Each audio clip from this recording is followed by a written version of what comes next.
Hello and welcome to Different Leaf, a show for new and experienced cannabis consumers. I'm Brit Smith. For many of us, we first tried cannabis when we were teenagers for the pure joy of being high. But as we age and we start facing aches, pains, and more serious health issues, cannabis may start playing a very different role in our lives as everyday medicine. Now, in states with medical and recreational cannabis, you don't have to get a medical marijuana card to buy what you need to find relief. A lot of people are deciding to pay the extra taxes and buy products in recreational shops and just figure it out themselves without the guidance of a doctor. Of course, for seasoned stoners, you may know where to start, but for new and returning consumers, it's not easy picking what might work best for you without spending thousands of dollars and experimenting alone.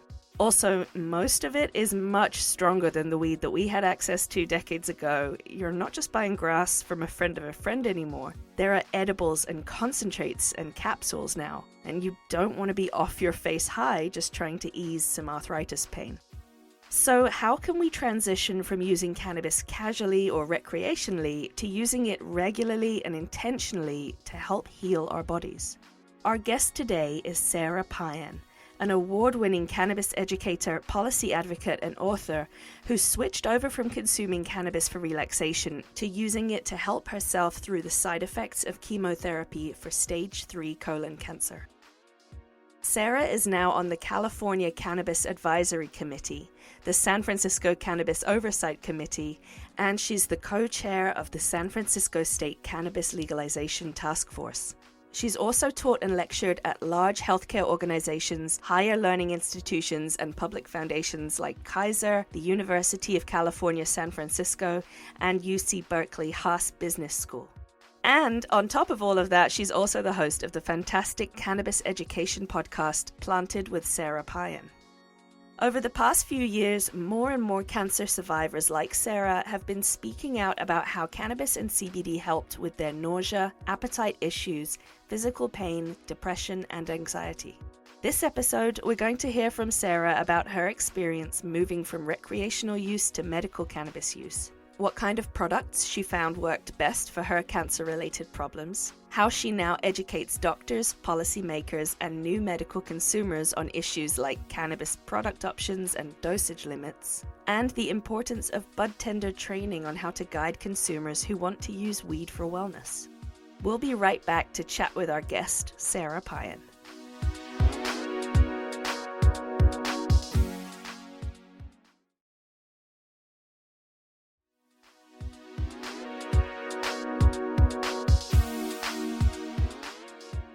Well, it's an absolute pleasure to have you on and to be able to chat with you and talk about your experience today. So thank you so much for joining us. It is a pleasure to be here. And of course, to get to spend some time with you is always great. It's always fun. An honor on this side of it too. Thank you. So Sara, let's talk first about your relationship with cannabis. When did it start and where is it now? There's 2 points to it. There's the experimentation of a precocious 13-year-old. Many of us have been that 13-year-old. Right? Mm-hmm. And I liked cannabis a lot when I was younger, but I stopped for a little bit because back then you got what you got. And I had a bad experience with a flower that I smoked and I ended up having a panic attack. It was probably something that was more uplifting and psychoactive, which we were talking earlier, like even with caffeine, I can't have caffeine after 2. So something that's incredibly uplifting will sometimes freak me out. And I know this about myself now. But back then I was like, oh, I must not be able to do this. So I took a bunch of time off and then I resumed in college. And through my adult life, I'd always enjoyed it. But an eighth lasted me, several months back then. Those were the days. Weren't those the days? Oh, man. They were. When people say that they have low tolerance, they look embarrassed. I'm like, that's awesome. Do you know how much money you save? That's great. That's a really good, that's a blessing, really. So you grew up in the Bay Area, is that right? So it was the flower from out west? I grew up in the land of Prohibition. I grew up in Michigan in the Upper Peninsula where you could go to jail for just having resin in your bowl. And I had friends that dealt with legal stuff in college just for the simplest, stupidest things. But now where I grew up, there are lots of dispensaries and they just had a big cannabis camp out and Michigan's booming. And I'm like, wow, That's a departure. So it's a whole new world. You've seen a whole lot change. That's it. And when I came to California after college, to be able to walk down Haight Street and to smell cannabis in the air was like a big thing for me. I was like, whoa, and nobody cares. Yeah, nobody cares. But the weed was more expensive out here than it was in Michigan, although it was better. So there was that. I would imagine that it would be better. I can't say about now, Right. but back then. Yeah. So when you got out to California, I guess your relationship with cannabis sort of took a whole other turn. Yeah. Can you tell me a little bit about the story of you using cannabis medically? Yeah, absolutely. When I was in my late 30s, I had stage 3 colon cancer. And it started out where I was working from home one day. I was actually in a cafe and I had breakfast and I started feeling sick after having breakfast.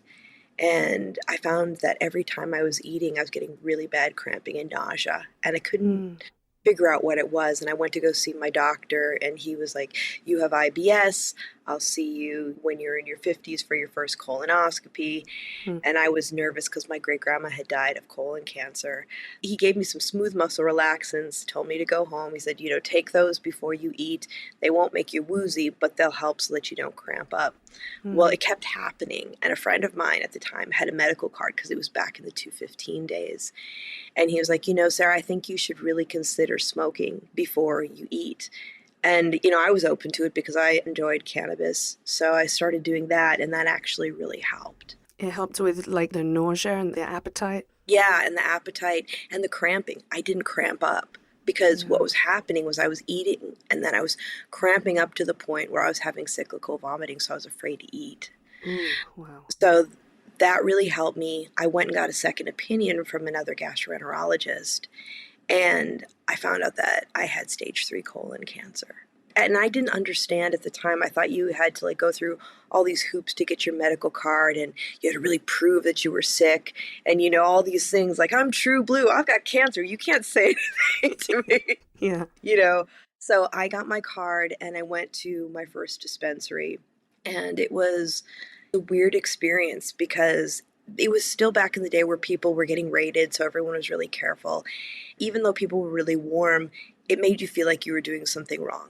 And I was afraid to ask questions because I used to think about going into the bong stores and the hate back in the day where if you even brought up cannabis, they'd kick you out.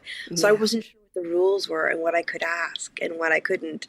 And we didn't have any conversations about dosage. I had a really strong cannabis drink. I went to go see my oncologist to talk about chemo for the first time. And I was like, by the time I got there, I was pretty darn high. What an awful way to be for your first meeting with an oncologist. That's a serious conversation, Sarah. Yeah. And so I just looked at him and I said, Kevin, I got to go home. Whoops. Too much too fast. They deal with so much oncology and palliative care. They're just some of the most compassionate people. And I think as far as critical thought and open-mindedness around alternative therapy. So he was really supportive of me being able to use it. Although he couldn't write me the recommendation for my medical card because the head of his practice at the time was against cannabis, which has since changed.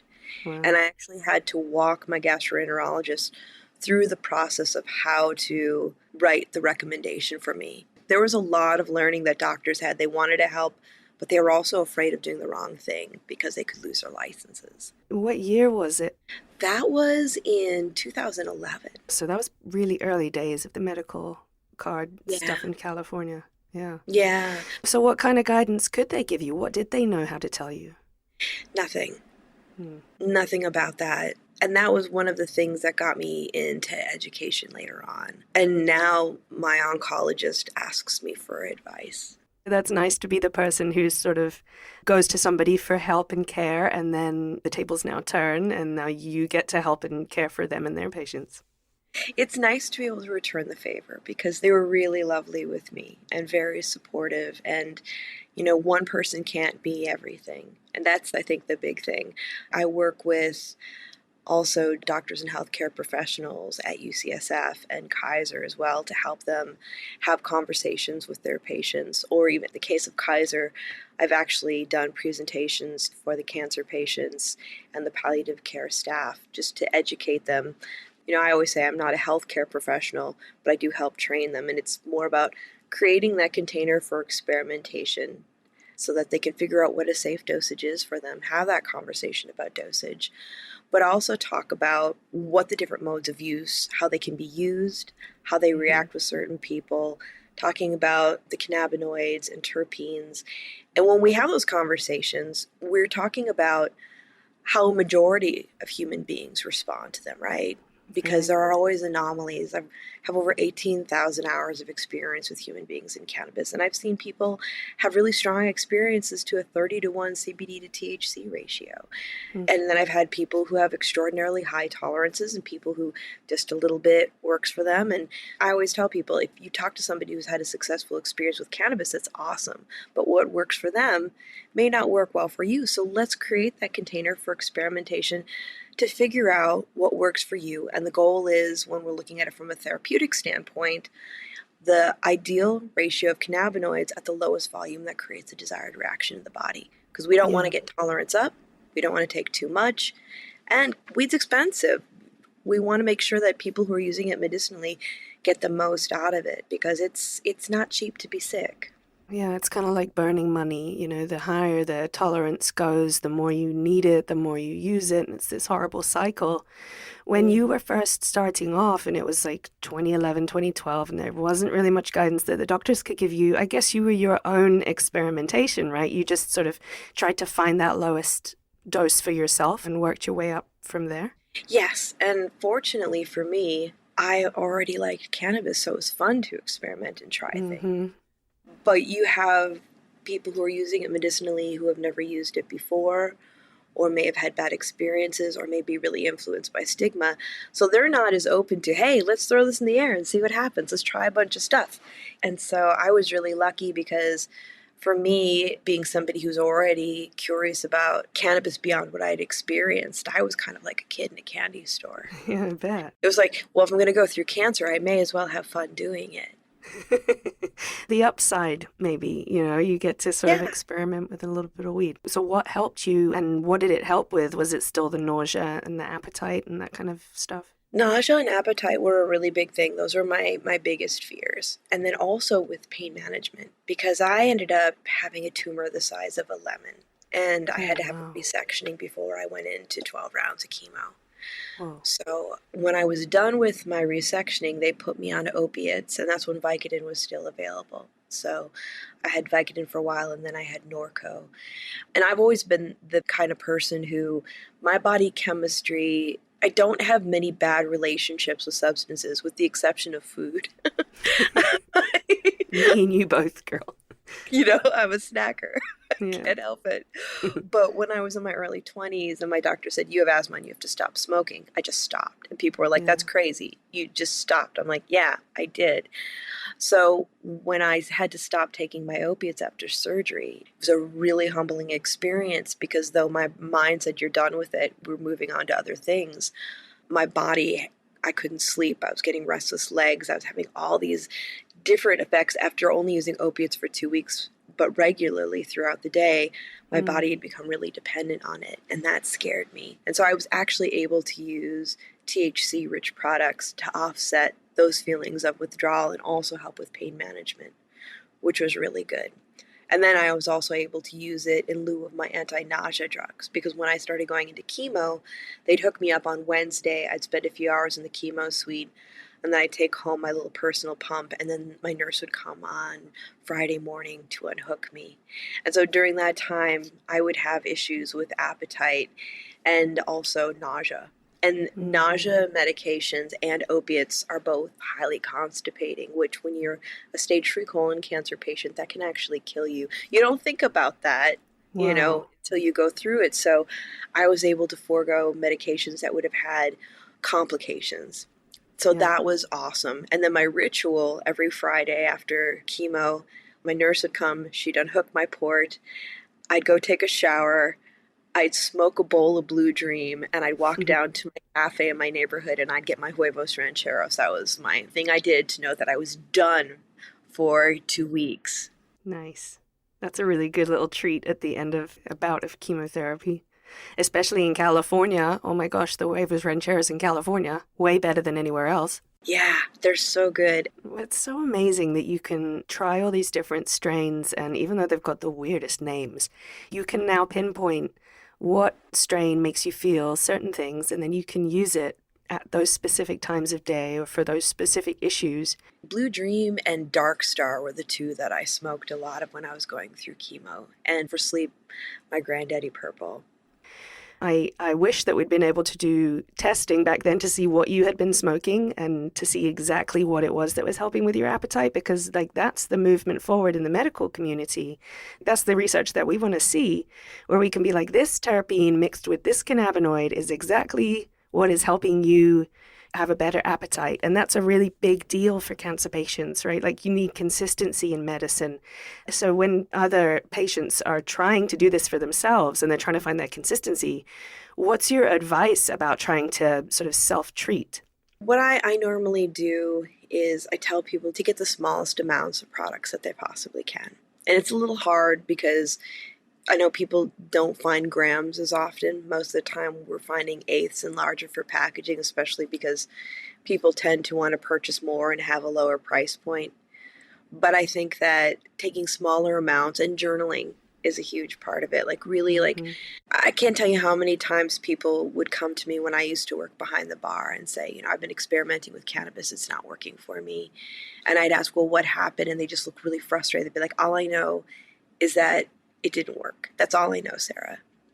And I think cannabis is a really great opportunity for us to ground and be aware of what's going on in our body, because everything we put in our body creates a reaction. And I always say in this busy world where we're rushing from moment to moment, and we're having social media thrown at us, and we've got this strange work culture, and we lose touch with our bodies. And this is a way of being able to just stop for a second, ground, and really see what's going on. So I always tell people journaling is a great way to create a foundation for your experimentation. And people get nervous when I say that. I'm like, no, not a novel. There's no right or wrong answer. But because we're walking chemistry experiments, and even from day to day, we can change, our body chemistry will change, and our reactions to cannabis will change. And especially for us who were assigned female at birth, we have all these crazy hormones going through our bodies. And so like around ovulation time, our reaction to cannabis is very different than when we're menstruating. So really like taking a moment to just take a deep breath and do a quick body and mind scan and just write, where are you at today? What's your pain? How are you feeling emotionally? You know, what's going on with you? And then tracking what you're using, how much of it you're using, and what time you took it, to really see how you're reacting to these combinations of cannabinoids. How quickly does your body actually process it? Because we're all super different. And then if you can, as you start to feel the onset of effects, really take note of when that is so that you can dial it in, especially with things like edibles. And then make a note of what you liked about it, what you didn't like about it, and what you wish would have happened. Because then you have a lot of great information that you can bring back to the dispensary and talk to the person behind the bar about. They're not medical professionals, but they've talked to a lot of people. They've seen a lot of experiences, and chances are somebody's relayed a very similar experience to them, so they'll have recommendations for other products to try to be able to help you. That's such great advice.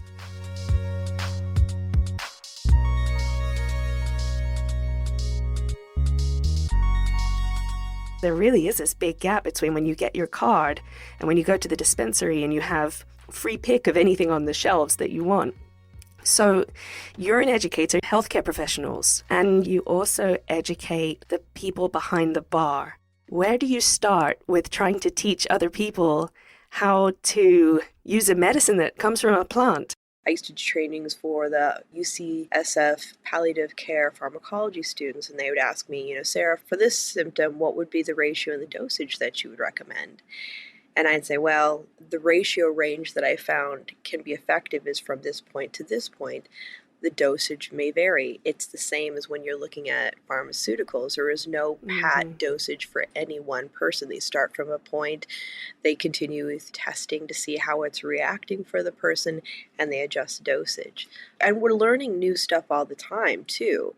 So that's where it comes from. You give people basic knowledge about cannabinoids, terpenes, modes of use. And with modes of use, we talk about how long it normally takes for somebody to feel the effects and how long that window of effects are.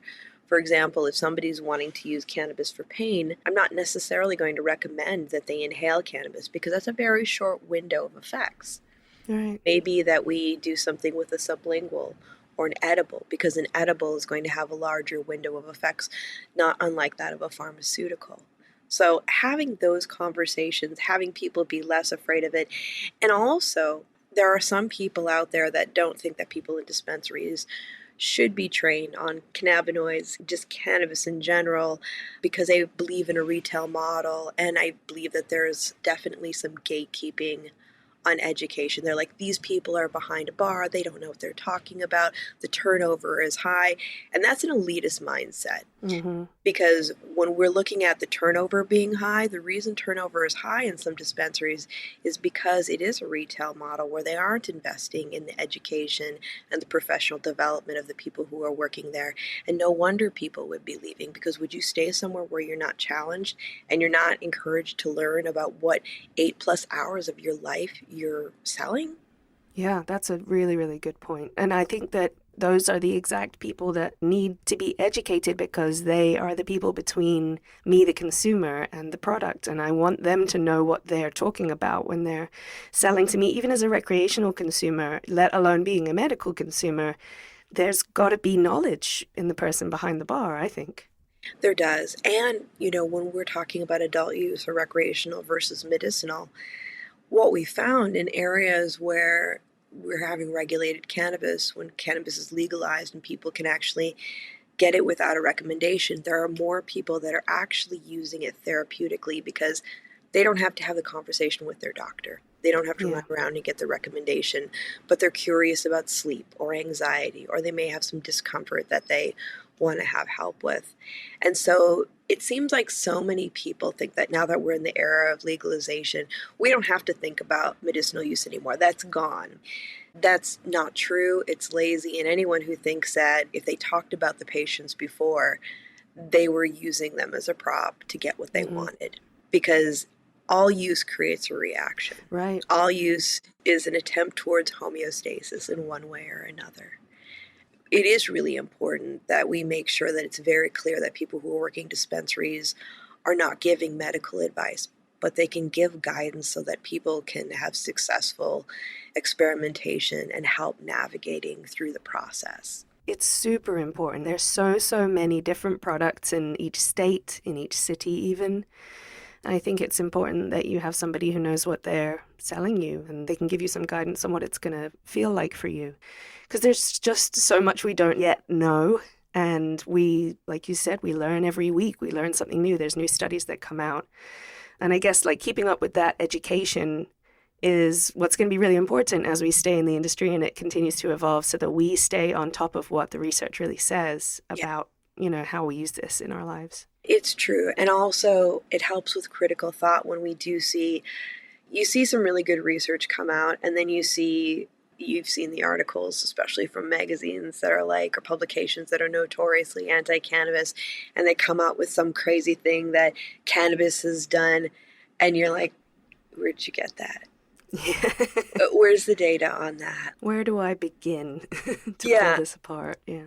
And that's, I think, one of the things that it would be really interesting to see more research being harnessed through dispensaries, because you have pools of people in research, but the dispensaries see thousands of people. And that's where you see the crazy anomalies. Like some of the things that I've mentioned to some of my researcher friends that I've noted, some of them are like, oh, I've seen that once, or oh, I've never encountered that, because it's really hard to capture that information unless you're talking to lots and lots of people, much more than these pools of research are working with.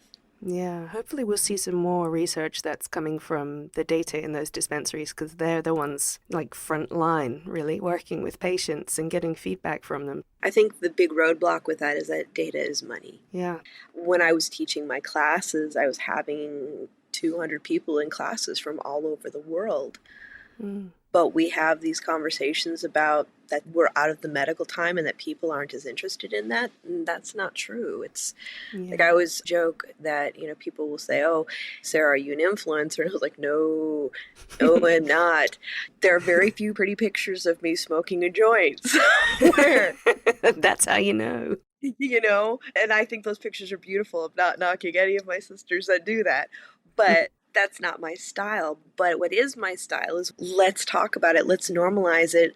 Stoner culture is a beautiful, rich thing, but not everybody subscribes to that. And that's a lot of what we really gear things towards. Like when we look at these different specials and activations that are going on in a lot of these dispensaries, there are some great ones that are, more female focused or more just kind of generally like going towards the normalization of cannabis, but we're not seeing as much of it as we could be. And it's not that cannabis is for everybody. It certainly isn't, even though we create our own endogenous cannabinoids, and not all of us can process phytocannabinoids. But there are a lot of us that could really benefit from using it, and to remove more of the stigma by creating more normalization through conversation is greatly needed. And that's why, when we're seeing a lot of layoffs and stuff, a lot of the people who are getting let go are the people who are educating the people behind the bar and the public. And it's a huge disservice, because in the end, it actually ends up affecting sales, because education is not only about public safety, it's about creating relationships. And if you want to create relationships with your consumers where they keep coming back and they're not bargain shopping other places, they will come back to a place where they feel supported, where they feel heard, where they feel educated, where they feel they're treated with compassion.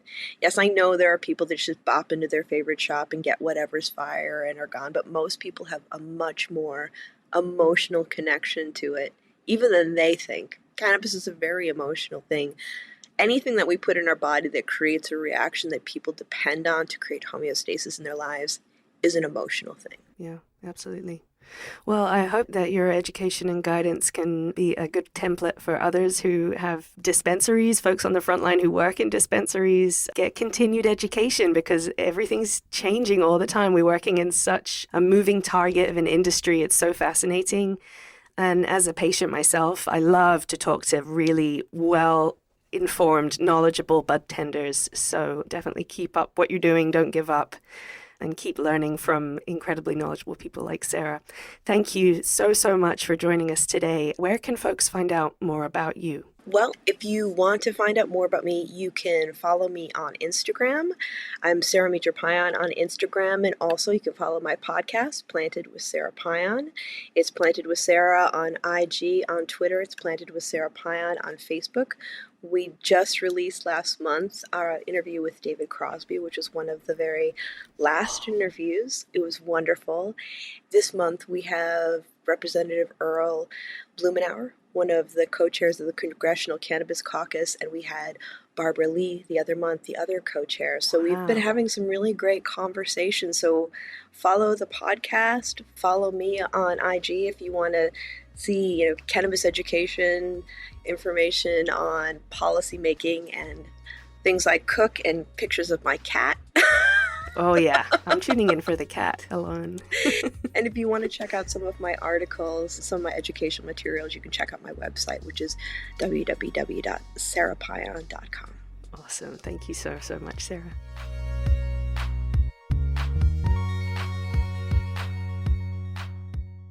Thanks so much to today's guest, Sara Payan, for sharing her story.